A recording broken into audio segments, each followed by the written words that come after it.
ఔజుబిల్లాహి మినష్ షైతానిర్ రజీం బిస్మిల్లాహిర్ రహమానిర్ రహీం. సూరతుల్ ఫాతిహా. అనంత కరుణామయుడు అపార కృపాశీలుడు అయిన అల్లా పేరుతో ప్రారంభిస్తున్నాను. అల్లాహ్ మాత్రమే స్తుతింపదగినవాడు. ఆయన సకల లోకాలకు ప్రభు. అనంత కరుణామయుడు అపార కృపాశీలుడు, ప్రతిఫల దినానికి స్వామి.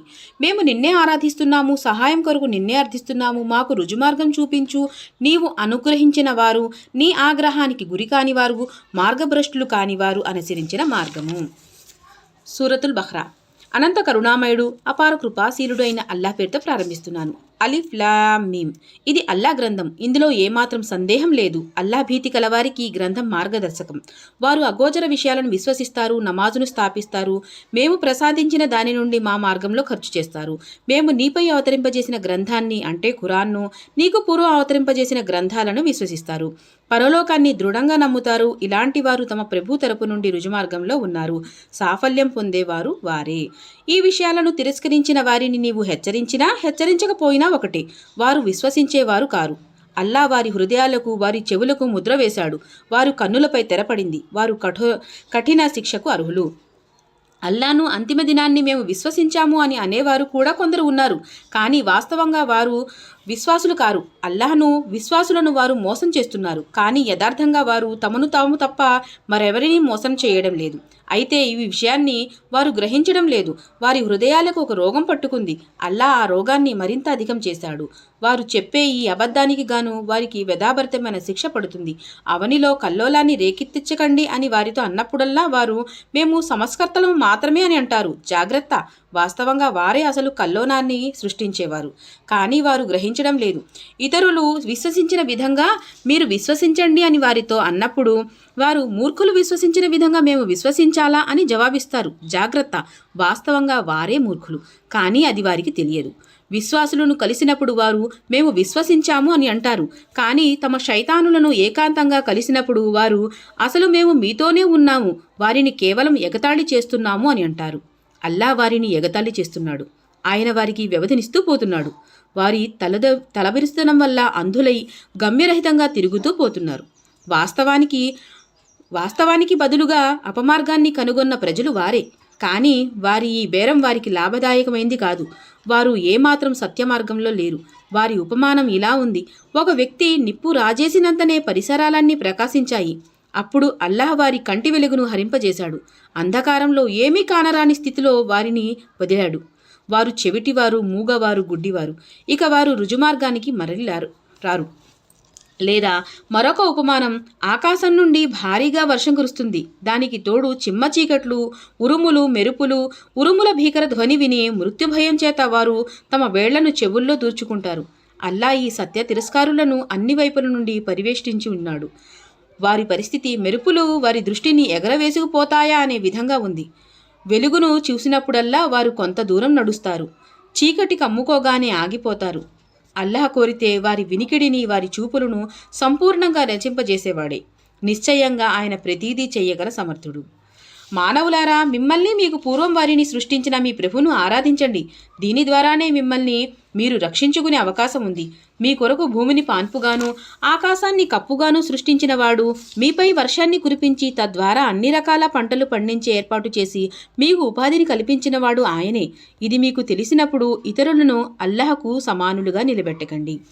మేము మా దాసులపై అవతరింపజేసిన గ్రంథాన్ని గురించి అది మా గ్రంథం అవునో కాదో అని మీకు సందేహం ఉన్నట్లయితే దాని వంటి ఒక సూరానైనా మీరు రచించి తీసుకురండి. మీ సహచరులందరినీ పిలుచుకోండి. ఒక్క అల్లా తప్ప మరెవరి సహాయాన్నైనా పొందండి. మీరు సత్యవంతులే అయితే ఈ పని చేసి చూపించండి. కానీ మీరు అలా చెయ్యలేకపోతే నిశ్చయంగా ఎన్నటికీ చేయలేరు. భయపడండి. మానవులు రాళ్ళు ఇంధనం కాగల అగ్నికి అది సత్య తిరస్కారుల కొరకు తయారు చేయబడింది. ప్రవక్త, ఈ గ్రంథాన్ని విశ్వసించి దాని బోధనలను అనుగుణంగా తమ నడవడికను తీర్చిదిద్దుకునే వారిని సంతోష వార్త వినిపించు. కాలువలు ప్రవహించే ఉద్యానవనాలు వారి కొరకు సిద్ధంగా ఉన్నాయి అని. ఆ వనాలలోని పండ్లు ఆకారంలో భూలోకంలోని పండ్లను పోలిని ఉంటాయి. తినడానికి ఏమైనా పండ్లు ఇవ్వబడినప్పుడల్లా వారు ఇలాంటి పండ్లే భూలోకంలో మాకు ఇవ్వబడేవి అని అంటారు. అక్కడ వారి కొరకు పవిత్రులైన భార్యలు ఉంటారు. వారు అక్కడే శాశ్వతంగా ఉంటారు. అవును, దోమ లేక దానికంటే మరీ అల్పమైన వస్తువు దృష్టాంతంగా చెప్పడానికి అల్లా ఎంతమాత్రం సిగ్గుపడడు. ఈ దృష్టాంతాన్ని సత్య స్వీకారులు చూసి ఇది మా ప్రభు తరపు నుండి వచ్చిన సత్యమే అని గ్రహిస్తారు. కానీ సత్య తిరస్కారులు వాటిని విని ఈ ఉపమానాల ద్వారా అల్లా చెప్పదలుచుకున్నదేమిటి అని ప్రశ్నిస్తారు. ఈ విధంగా అల్లా ఒకే విషయంలో ఎంతో మందిని అపమార్గం వైపునకు తీసుకుపోతాడు, ఎంతో మందికి రుజుమార్గం చూపుతాడు. అల్లాహ్ దీని ద్వారా అపమార్గం పట్టించేది వీరినే. అల్లాహ్ ఆజ్ఞలను ఉల్లంఘించేవారు, అల్లాహ్ తీసుకున్న ప్రమాణాన్ని దృఢపరిచిన తర్వాత భంగపరిచేవారు, కలిపి ఉంచండి అని అల్లాహ్ ఆదేశించిన దాన్ని తెంచేవారు, ఇంకా భూమిలో కల్లోలాన్ని రేకెత్తిచ్చేవారు వాస్తవంగా నష్టపోయేవారు వీరే. మీరు అల్లా పట్ల తిరస్కార వైఖరి ఎలా అవలంబించగలుగుతారు? వాస్తవానికి ప్రాణం లేని మీకు ఆయన ప్రాణం పోశాడు. మళ్ళీ మీ ప్రాణాన్ని తీసేది ఆయనే, తిరిగి మిమ్మల్ని బ్రతికించేది ఆయనే. చివరకు మీరంతా ఆయన వద్దకే మరలిపోతారు. ఇంకా ఆయన ధరణిలో ఉన్న సమస్తాన్ని మీ కొరకు సృష్టించినవాడు, తర్వాత తన ధ్యానాన్ని పైకి మరల్చి సప్తాకాశాలను సృజించినవాడు ఆయనే. ప్రతి విషయము క్షుణ్ణంగా తెలిసినవాడు ఆయనే. ఈ సంఘటనను జ్ఞాపకం తెచ్చుకో. నేను భూమిలో ఒక ప్రతినిధిని సృష్టించబోతున్నాను అని నీ ప్రభువు తన దూతలతో అన్నప్పుడు వారు, భూమి ఆకాశాలను అస్తవ్యస్తం చేసి దత్తం చిందించేవాడిని నియమించబోతున్నావా ప్రభు? మేము నీ స్తోత్రం చేస్తూ నీ గొప్పతనాన్ని కొనియాడుతూ నీ పవిత్ర నామాన్ని స్మరిస్తూనే ఉన్నాము కదా అని విన్నవించుకున్నారు. దానికి అల్లా, మీకు తెలియనవన్నీ నాకు తెలుసు అని సమాధానం పలికాడు. తరువాత అల్లా ఆదమునకు అన్ని వస్తువుల పేర్లు నేర్పాడు. వాటిని దూతలకు చూపించి, ప్రతినిధి నియామకం సంక్షోభానికి దారితీస్తుంది అనే మీ అభిప్రాయమే నిజమైనట్లయితే వీటి పేర్లు కాస్త నాకు చెప్పండి అని అల్లా వారిని అడిగాడు. వారు కడు వినమ్రులై ఇలా అన్నారు, ప్రభు, దోషరహితడువు నీవే. నీవు తెలిపినది తప్ప మాకు మరేమీ తెలియదు. వాస్తవంగా సర్వం తెలిసిన వాడవు, సర్వాన్ని అర్థం చేసుకోగలవాడవు నీవే. అప్పుడు అల్లా ఆదంతో, ఈ వస్తువుల పేర్లను నీవు వారికి తెలుపు అని అన్నాడు. ఆదం వారికి వాటి పేర్లను తెలపగానే అల్లా ఇలా ప్రకటించాడు, భూమ్యాకాశాలలో మీకు గోప్యంగా ఉన్న సత్యాలన్నీ నాకు తెలుసునని, మీరు ప్రకటించేవి, మీరు దాచేవి అన్నీ నాకు తెలుసునని నేను మీకు చెప్పలేదా? మేము దూతలకు మీరు అందరూ ఆదంకు తలవంచండి అని ఆదేశించినప్పుడు వారందరూ తలవంచారు. కానీ ఇబ్లీసు ధిక్కరించాడు, దురంగహరానికి గురి అయ్యాడు, అవిశ్వాసులతో కలిసిపోయాడు. మళ్ళీ మేము ఆదంతో ఇలా అన్నాము, నీవు నీ భార్య ఇద్దరూ కలిసి స్వర్గంలో నివసించండి. అక్కడ మీకు ఇష్టమైన దానిని యథేచ్ఛగా తినండి, కానీ ఈ చెట్టు దరిదాపులకు కూడా పోవద్దు. ఒకవేళ పోతే మీరు అతిక్రమణదారుల్లో కలిసిపోతారు. చివరకు శైతాను వారిద్దరిని ఆ చెట్టు వైపునకు ఆకర్షించి మా ఆజ్ఞాపాలన నుండి దూరం చేశాడు. వారిని తమ పూర్వపు స్థితి నుండి తొలగించి వదిలివేశాడు. అప్పుడు మేము ఇలా ఆజ్ఞాపించాము, ఇక మీరంతా అక్కడ నుండి దిగిపోండి. మీరు ఒకరికొకరు శత్రువులు. ఒక పరిమిత కాలం వరకు మీరు భూలోకంలో ఉండి అక్కడే జీవితం గడపవలసి ఉంటుంది. అప్పుడు ఆదం తన ప్రభువు నుండి కొన్ని మాటలు నేర్చుకుని పశ్చాత్తాపపడుతూ క్షమాభిక్ష అర్థించాడు. అతని ప్రభువు అతని వేడుకోలను మన్నించాడు, ఎందుకంటే ఆయన అమితంగా క్షమించేవాడు, కరుణించేవాడును. మేము ఇలా తెలిపాము, మీరంతా ఇక్కడ నుండి దిగిపోండి. ఇకపై నా తరపు నుండి ఏదైనా ఉపదేశం మీ వద్దకు వచ్చినప్పుడు ఈ ఉపదేశాన్ని అనుసరించే వారికి ఏ విధంగా భయం కానీ విచారం కానీ కలిగే అవకాశం ఉండదు. దానిని స్వీకరించడానికి నిరాకరించేవారు, మా ఆయతులు అసత్యాలను తృణీకరించేవారు నరకాగ్నిలోనికి పోతారు. అక్కడ వారు శాశ్వతంగా ఉంటారు. ఇశ్రాయేలు వంశీయులారా, నేను మీకు ప్రసాదించిన కానుకల గురించి ఆలోచించండి. మీరు నాతో చేసిన వాగ్దానం నెరవేర్చండి, నేను మీతో చేసిన వాగ్దానం నెరవేరుస్తాను. నాకు మాత్రమే మీరు భయపడండి. నేను ఇప్పుడు పంపిన గ్రంథాన్ని విశ్వసించండి. ఇదివరకే మీ వద్ద ఉన్న దివ్య గ్రంథాన్ని ఇది ధృవీకరిస్తుంది. కనుక మీరే అందరికంటే ముందు దానిని తిరస్కరించేవారు అవకండి. అల్పధరలకు నా ఆయతలను అమ్మకండి. నా ఆగ్రహానికి భయపడండి. సత్యాన్ని అసత్యంతో కలిపి దానిని కలగాబులగం చెయ్యకండి. బుద్ధిపూర్వకంగా సత్యాన్ని కప్పిపుచ్చే ప్రయత్నం చెయ్యకండి. నమాజును స్థాపించండి, జకాత్ ఇవ్వండి. నా సాన్నిధ్యంలో వినమ్రులై తలవంచే వారితో పాటు మీరు వినమ్రులై తలవంచండి. సన్మార్గాన్ని అవలంబించండి అని మీరు ఇతరులకైతే ఉపదేశిస్తున్నారు, కానీ మిమ్మల్ని మీరు మర్చిపోతున్నారేమిటి? వాస్తవానికి మీరు సత్యధర్మం పారాయణం చేస్తున్నారు, అయినా మీరు బుద్ధిని బుద్ధిగా ఉపయోగించరేమిటి?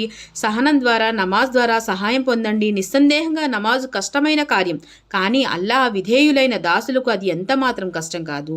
వారు తాము ఎట్ట ఎట్టకేలకు తమ ప్రభువును కలుసుకోవాల్సి ఉందని, ఆయన వైపునికి మరలిపోవలసి ఉందని నమ్ముతారు. ఇశ్రాయేలు వంశీయులారా, నేను మీకు చేసిన మహోపకారాన్ని, మిమ్మల్ని ప్రపంచంలోని జాతుల్లోకెల్లా ఘనమైన జాతిగా, ఒక జాతిగా ఆదరించిన విషయాన్ని గుర్తుకు తెచ్చుకోండి.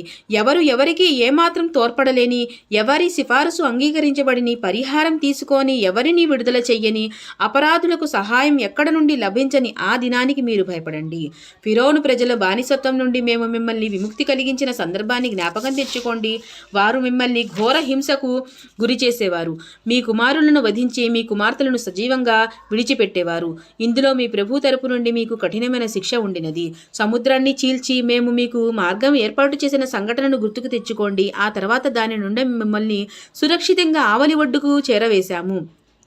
మీ కళ్ళ ముందే ఫిరోన్ ప్రజలను మేము అందులో ముంచివేశాము.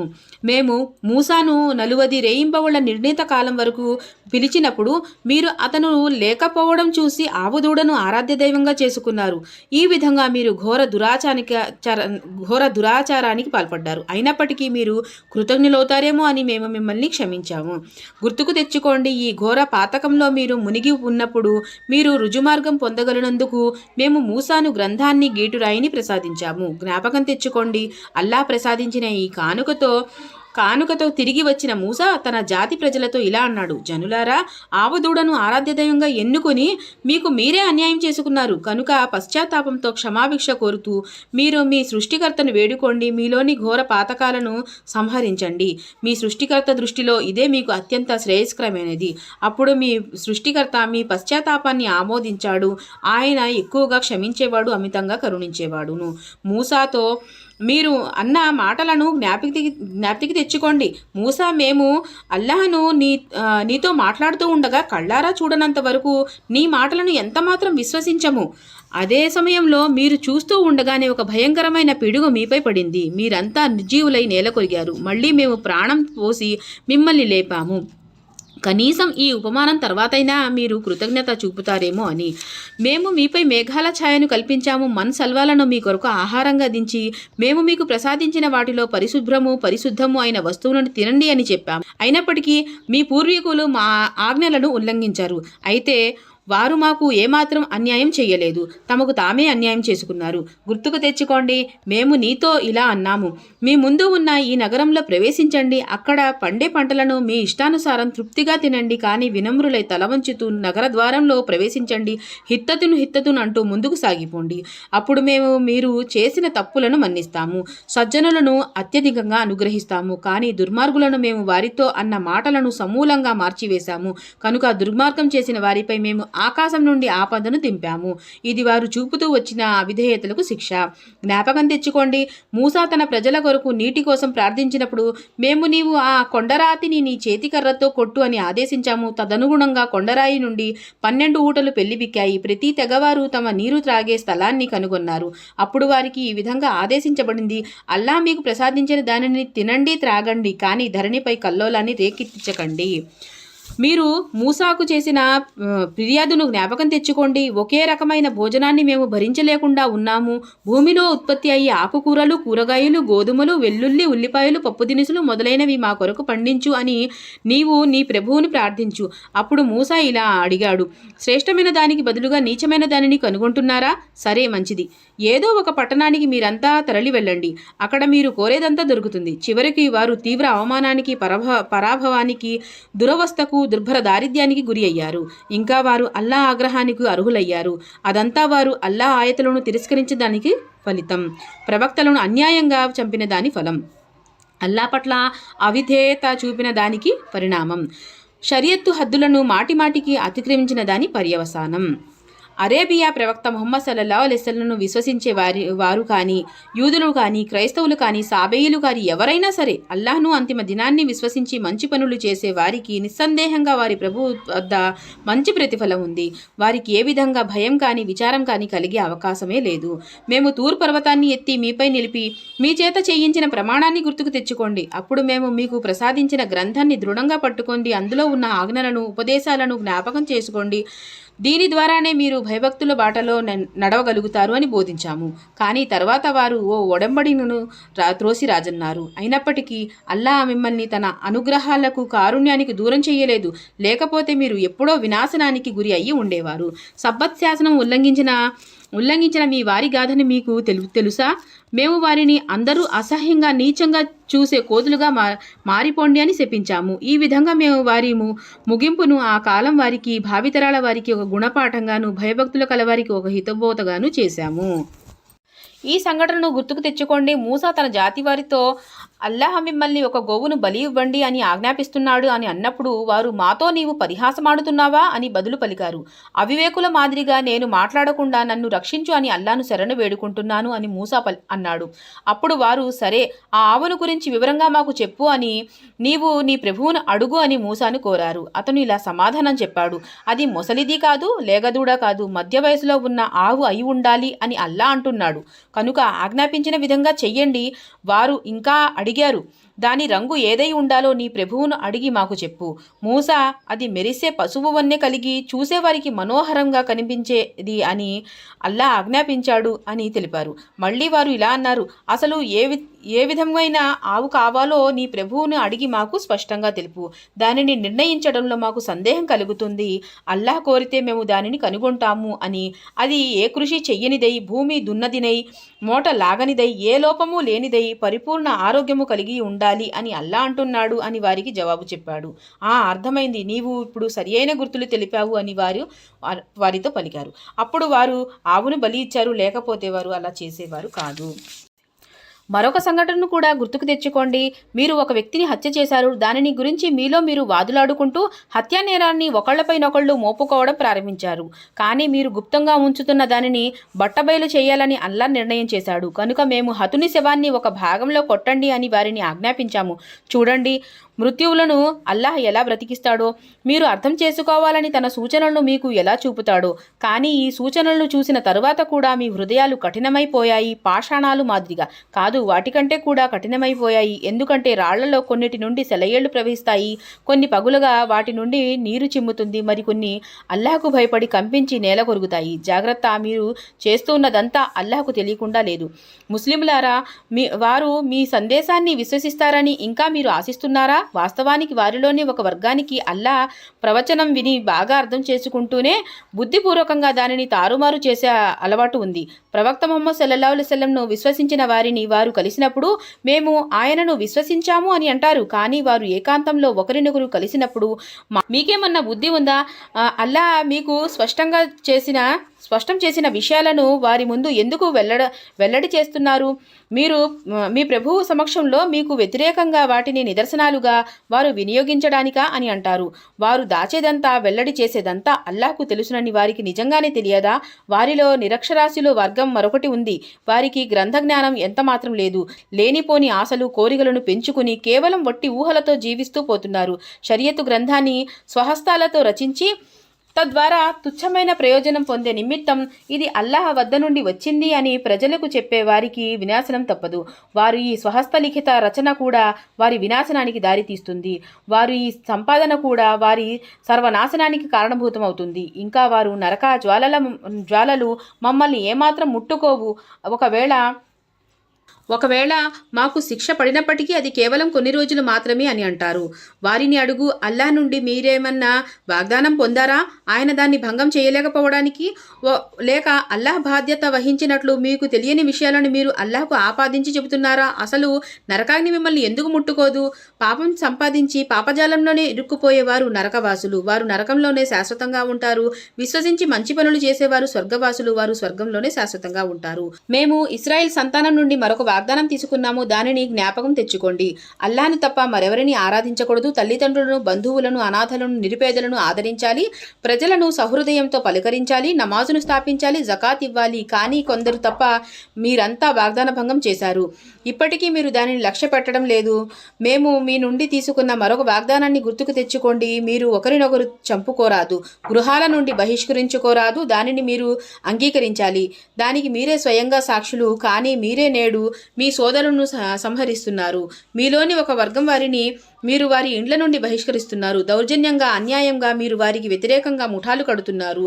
వారు మీ వద్ద యుద్ధ ఖైదీలుగా వచ్చినప్పుడు వారిని విమోచనం ధనం విషయంలో మీరు బేరం చేస్తున్నారు. అసలు మీరు వారిని ఇళ్ల నుండి బహిష్కరించుకోవడమే అధర్మం. మీరు దైవ గ్రంథంలోని ఒక భాగాన్ని విశ్వసించి మరొక భాగాన్ని తిరస్కరిస్తారా? మీలో ఇలా చేసేవారికి ఇహలోక జీవితంలో ఘోర అవమానానికి, పరలోకంలో తీవ్రమైన బాధకు గురి చేయడం తప్ప మరొక శిక్ష ఏముంటుంది? మీ చేష్టలు అల్లాకు తెలియకుండా లేవు. జాగ్రత్త. పరలోకాల్ని విక్రయించి దానికి బదులుగా ప్రాపంచిక జీవితాన్ని కనుగొన్నవారు వీరే. కనుక వారికి పడే శిక్ష తగ్గదు, వారికి ఏ సహాయమూ లభించదు. మేము మూసాకు దివ్య గ్రంథాన్ని ప్రసాదించాము. అతని తర్వాత వరుసగా ప్రవక్తలను పంపాము. చివరకు మరియం కుమారుడైన ఈసాకు స్పష్టమైన సూచనలు ఇచ్చి పంపాము. పరిశుద్ధాత్మ ద్వారా అతనికి సహాయం చేశాము. మీ మనోవాంఛనలకు ప్రతికూలంగా ఉన్న దానిని తీసుకొని ఏ ప్రవక్త అయినా మీ వద్దకు వచ్చినప్పుడు మీరు ఆయన పట్ల తలబిరుసుతనంతో ప్రవర్తించారు. కొందరిని తిరస్కరించారు, మరికొందరిని చంపారు. ఇదేం వైఖరి?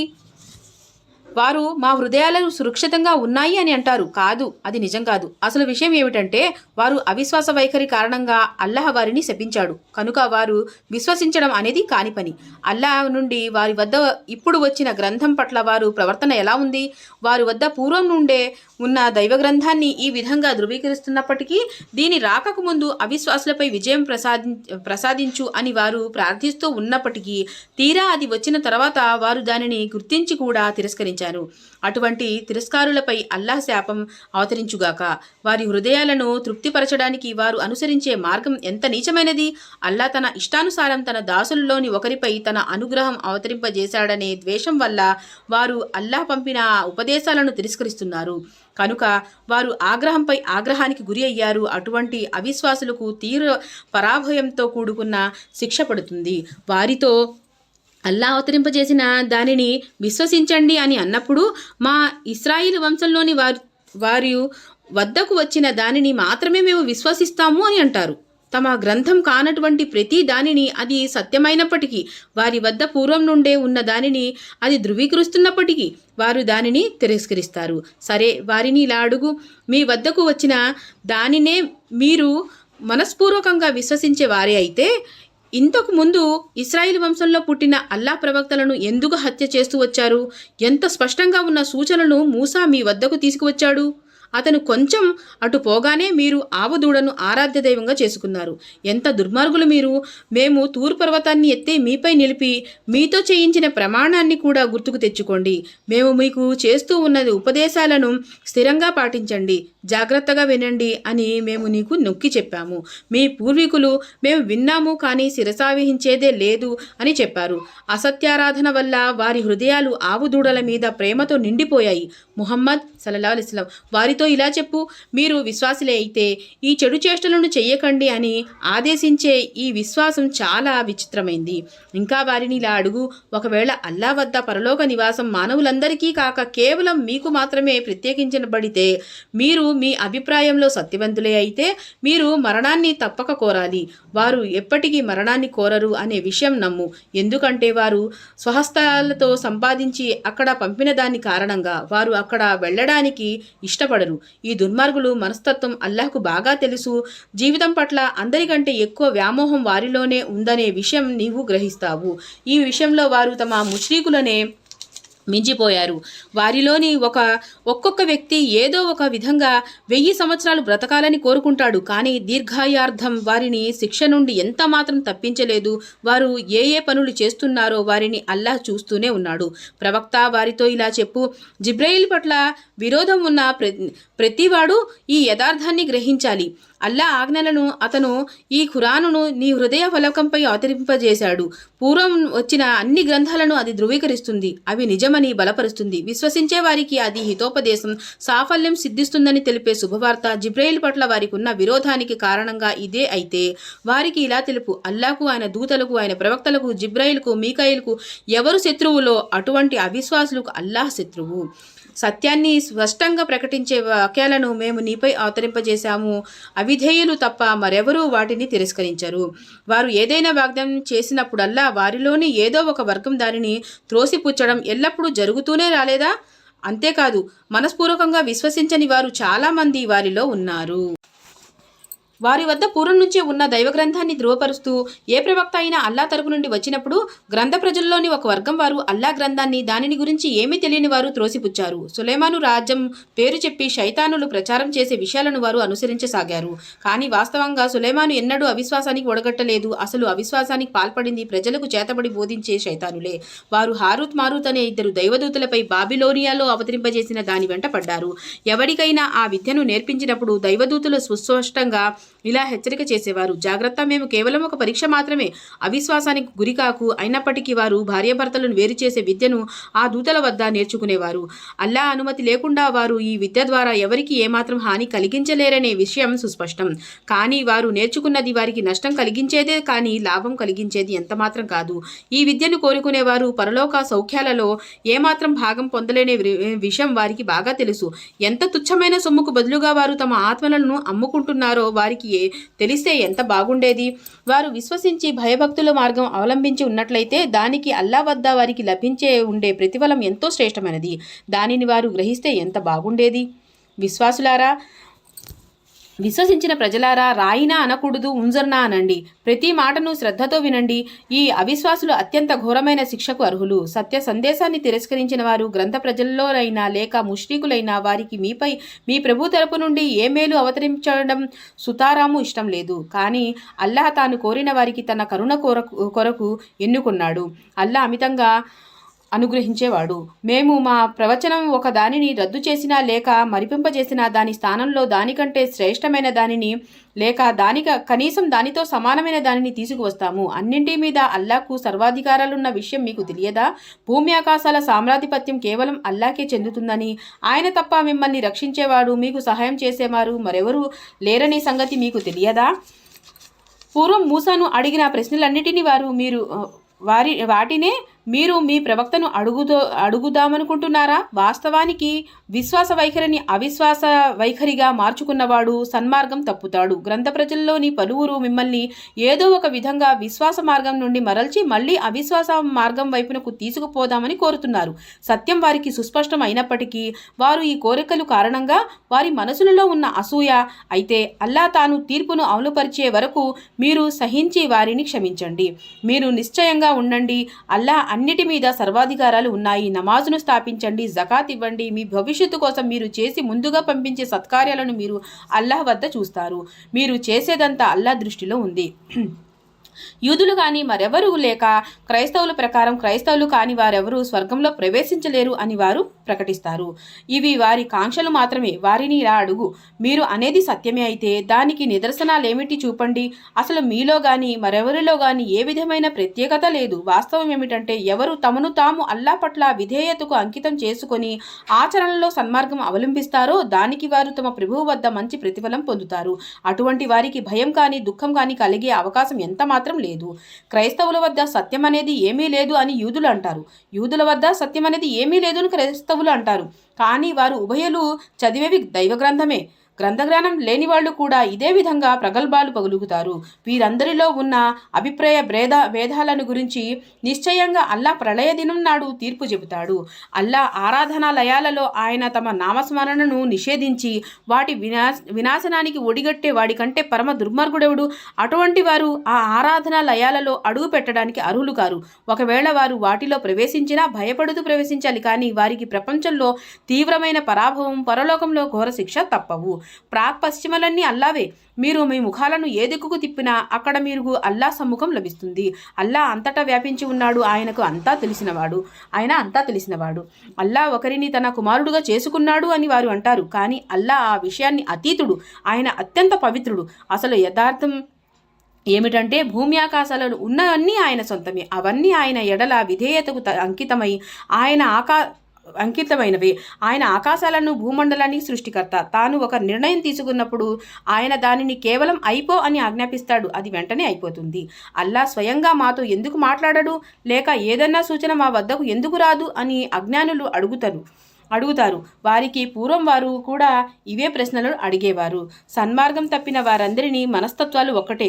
నమ్మేవారికి మేము మా ఆయతలను స్పష్టంగా చేశాము. దానికంటే స్పష్టమైన సూచనలు మరొకటి ఏముంటుంది? సత్యజ్ఞానం ప్రసాదించి నిన్ను మేము శుభవార్త తెలిపేవానిగా, హెచ్చరిక చేసేవానిగా పంపాము. నరకవాసం ఎన్నుకున్న వారిని గురించి నీవు ఎంత మాత్రం బాధ్యుడవు కావు, జవాబుదారుడివి కూడా కావు. నీవు ముహమ్మద్ సల్లల్లాహు అలైహి వసల్లం వారి విధానాన్ని అవలంబించినంత వరకు యూదులు, క్రైస్తవులు నీ వెంట సంతోషం వ్యక్తం చెయ్యరు. అల్లా చూపిన మార్గమే సరియైన మార్గం అని నీవు వారికి స్పష్టంగా చెయ్యి. దివ్య జ్ఞానం నీ వద్ద వచ్చిన పిదప కూడా ఒకవేళ నీవు వారి కోరికలకు లొంగిపోతే నిన్ను అల్లా పట్టు నుండి రక్షించే మిత్రుడు, సహాయకుడు ఎవడూ లేడు. మేము గ్రంథాన్ని ప్రసాదించిన వారు దానిని పఠించవలసిన విధంగా పఠిస్తారు. దానిని అంటే ఖురాన్ను వారు హృదయపూర్వకంగా విశ్వసిస్తారు. దాని ఎడల తిరస్కార భావం చూపేవారు అసలు నష్టపోయేవారు. ఇశ్రాయేలు వంశీయులారా, నేను మీకు ప్రసాదించిన అనుగ్రహాన్ని జ్ఞాపకం చేసుకోండి. ప్రపంచంలోని అన్ని జాతుల కంటే మిమ్మల్ని నేను ఒక అత్యుత్తమమైన జాతిగా ఆదరించాను. భయపడండి ఆ దినానికి. ఆనాడు ఎవరికి ఏమాత్రం ఉపయోగపడరు, ఎవరి నుండి పరిహారం స్వీకరించబడదు, ఏ సిఫారసు ఎవరికి లాభదాయకం కాదు. ఇంకా ఈ అపరాధులు అక్కడ నుండి ఏ సహాయము లభించదు. మరొక సందర్భాన్ని కూడా గుర్తుకు తెచ్చుకోండి. ఇబ్రాహీంను అతని ప్రభువు కొన్ని విషయాలలో పరీక్షించాడు. వాటన్నిటిలో అతను పూర్తిగా నెగ్గాడు. మళ్ళీ అప్పుడు అతను ప్రభువు ఇలా అన్నాడు, నేను నిన్ను మానవులందరికీ నాయకునిగా చెయ్యబోతున్నాను. ఇబ్రాహీం తన ప్రభువుని ఇలా అడిగాడు, ఈ నీ వాగ్దానం నా సంతానానికి కూడా వర్తిస్తుందా? అప్పుడు అల్లా, నా వాగ్దానం దుర్మార్గులైన వారికి వర్తించదు అని సమాధానం చెప్పాడు.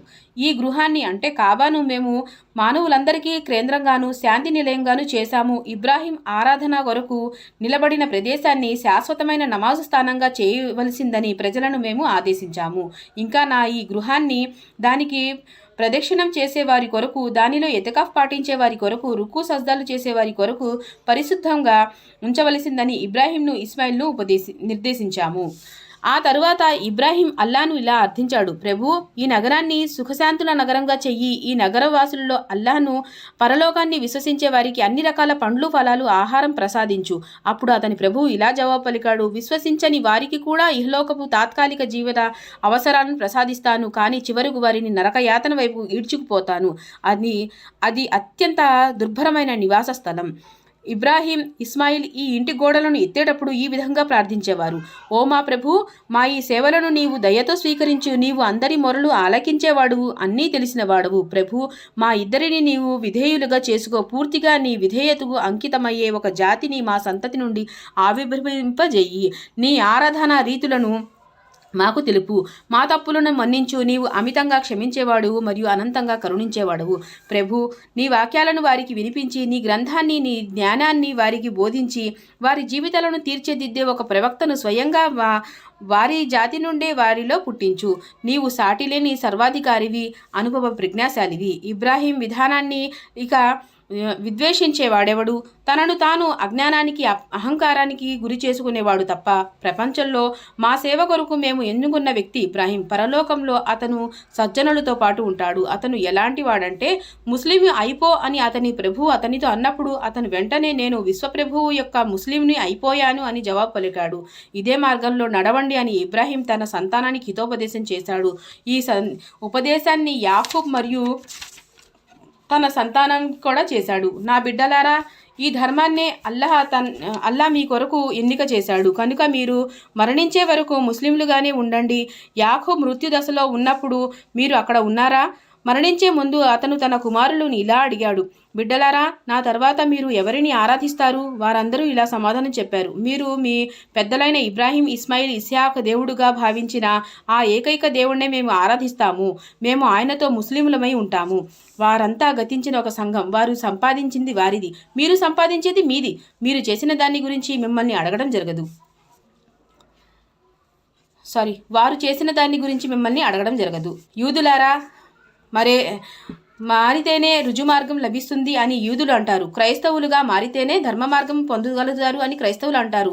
మీరు వారితో ఇలా అనండి, కాదు, మేము అన్ని మార్గాలను విసర్జించి ఒక ఇబ్రాహీం మార్గాన్ని అనుసరిస్తాము. ఇబ్రాహీం ముష్రికుల్లోని వాడు కాదు. ముస్లింలారా, ఇలా ప్రకటించండి, మేమంతా అల్లాను ఆయన వైపునకు పంపిన హితోపదేశాన్ని విశ్వసించాము. ఇంకా ఇబ్రాహీం, ఇస్మాయిల్, ఇస్యాక్, యాకూబ్ సంతానంపై అవతరించిన దానిని, మూసాకు, ఈసాకు, ఇతర ప్రవక్తలందరికీ వారి ప్రభువు ప్రసాదించిన దానిని మేము విశ్వసించాము. వారిలో ఏ ఒక్కరి పట్ల మేము భేదభావం చూపము. మమ్మల్ని మేము ముస్లింలుగా అల్లాహకు సమర్పించుకున్నాము. మీరు విశ్వసించినట్లే వారు విశ్వసిస్తే అప్పుడు వారి ధర్మ మార్గంలో ఉన్నట్టు. కానీ వారు ఒకవేళ దీనికి విముఖత చూపితే కేవలం వైషమ్యంతో మంకుపట్టు పడుతున్నారన్నది విశదము. కనుక వారి నుండి మిమ్మల్ని ఆదుకునేందుకు అల్లాహే చాలు. మీరు నిశ్చింతగా ఉండండి. ఆయన అన్నీ వింటాడు, ఆయనకు అన్నీ తెలుసు. వారితో ఇలా చెప్పండి, అల్లాహ్ రంగును స్వీకరించండి. అల్లాహ్ రంగు కంటే మరెవరి రంగు శ్రేష్టమైనది? మేము కేవలం ఆయనను ఆరాధిస్తాము. ప్రవక్త వారితో ఇలాను, అల్లాహ్ విషయంలో మీరు మాతో వాదులాడుతున్నారా? వాస్తవానికి ఆయనే మాకు ప్రభు, మీకు ప్రభు. మా కర్మలు మాకు, మీ కర్మలు మీకు. మరైతే మా దాస్యాన్ని కేవలం అల్లాహ్కి ప్రత్యేకం చేసుకున్నాము. లేకపోతే ఇబ్రాహీం, ఇస్మాయిల్, ఇస్హాక్, యాకూబ్ సంతానం వీరంతా యూదులని లేక క్రైస్తవులని మీరు అంటారా?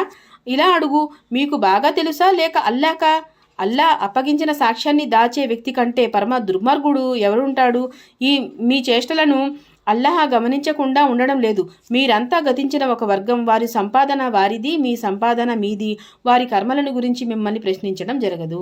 సదఖల్లాహుల్ అజీమ్. ఇది మొదటి పారా అల్హమ్దులిల్లాహ్ పూర్తి అయ్యింది.